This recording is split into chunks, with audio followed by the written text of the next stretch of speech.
So picture this. You wake up one morning, and the official medical advice you've trusted for years for your own kids has been completely turned on its head. Well, that's pretty much what happened on January 5, 2026. U.S. federal health officials announced a sudden, massive change to the country's childhood vaccine policy. And we're not talking about a minor tweak here. This was a huge overhaul that created this massive gap between the government's new rules and what scientists have agreed on for decades. And the reaction from the public health world? Oh, it was immediate and it was not happy. You had experts like Michael Osterholm calling it radical and dangerous.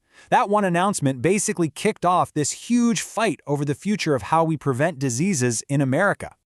So let's get right to it. What actually changed?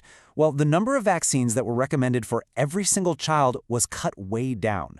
We went from protecting against 17 diseases to just 11.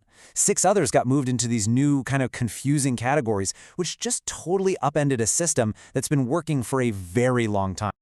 All right, so here's how we're going to break this all down. First, we'll look at the overhauled schedule itself. Then, the government's official reason for doing it. Third, the backlash from scientists. After that, we'll talk about how to navigate this new reality. And finally, why the stakes here are just so incredibly high. Okay, first up, let's dive into that overhauled schedule. What does this new tiered system really look like? And wow, the changes are pretty huge. You've got vaccines for really serious stuff, like bacterial meningitis and hepatitis A and B, that are now only recommended for kids considered high risk. Then you've got this whole other bucket for super contagious diseases like the flu, COVID-19, and rotavirus. They're no longer a simple, yes, get this for your child. Instead, they fall under this new idea called shared clinical decision-making. But here's the thing that really got people talking. It wasn't just what changed, it was how it changed. For decades, any tweaks to the vaccine schedule went through this really public, transparent, evidence-based process with the CDC's expert committee, the ACIP. This time, that entire public process was just skipped. Which, of course, brings us to the big question, the official rationale. Why on earth would you make such a drastic change to a system that, by all accounts, was working? Well, the administration gave a really specific reason for the policy shift, and it all had to do with how the U.S. stacks up against other countries. Basically, the government's argument was this: the U.S. is an outlier. We recommend way too many vaccines compared to other developed nations like Denmark, so the stated goal was to trim down our schedule to look more like theirs. Okay, so that was the official story. But how did the scientific community take it? Let's just say they weren't buying it. The response from doctors, disease specialists, and public health groups was fast, it was united, and it was overwhelmingly negative. You had major medical groups like the American College of Physicians pushing back hard. They argued that this whole thing just ignores decades of proof on how safe and effective vaccines are, even calling it a dangerous and potentially deadly decision. And this is where that whole Denmark argument really starts to fall apart for a lot of experts. People like Dr. Charles Whitaker at UC Berkeley pointed out that, hey, you can't just compare a small, uniform country that has universal health care and great health tracking to the huge, diverse, and kind of messy system we have here in the US. It's like comparing apples and oranges. And the timing of this? Yikes. It just couldn't have been worse. I mean, diseases that we can prevent with vaccines were already on the rise.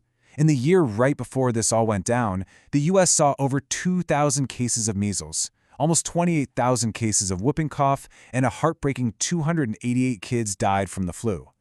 Critics are saying this is the absolute worst time to be weakening vaccine recommendations. So this is a huge mess, right? You've got the government saying one thing, and the entire medical community saying something completely different. So, what are parents supposed to do? Let's talk about trying to navigate this new reality. This new policy leans really heavily on this phrase, shared clinical decision-making, for things like the flu shot and COVID-19 vaccine. But what on earth does that actually mean when you're sitting in the doctor's office with your kid? Well, essentially, it means the responsibility shifts from a clear public health, you should do this, to a one-on-one conversation between you and your doctor. And critics are really worried that this is just going to create a ton of confusion and inconsistency and ultimately mean fewer kids get protected. So what's the game plan for parents? Well, medical experts say you have to be proactive. The American Academy of Pediatrics, the AAP, has been very clear. They're not changing their recommendations. So the number one piece of advice is to talk to your pediatrician and specifically ask if you should still follow that comprehensive AAP schedule. And look, this isn't just some abstract policy debate. We're talking about real-world consequences, especially for the most vulnerable people in our communities. So let's talk about why the stakes are just so incredibly high. Let's just put this in perspective. The old system, the one that was just thrown out, had a proven track record. Over the last 30 years, it's estimated to have prevented 1.1 million deaths in the U.S. alone. That's a staggering number. And you have to remember, when vaccination rates drop, it isn't just about kids getting sick. It's about weakening what we call herd immunity, that invisible shield that protects everyone in the community, especially those who are most vulnerable. So who are we talking about? We're talking about older adults, we're talking about cancer patients, and people with chronic illnesses. For literally millions of Americans, a widely vaccinated community is a critical layer of their own personal protection. When fewer people get vaccinated, their personal risk goes way up. And this isn't some hypothetical fear. I mean, look at this recent research.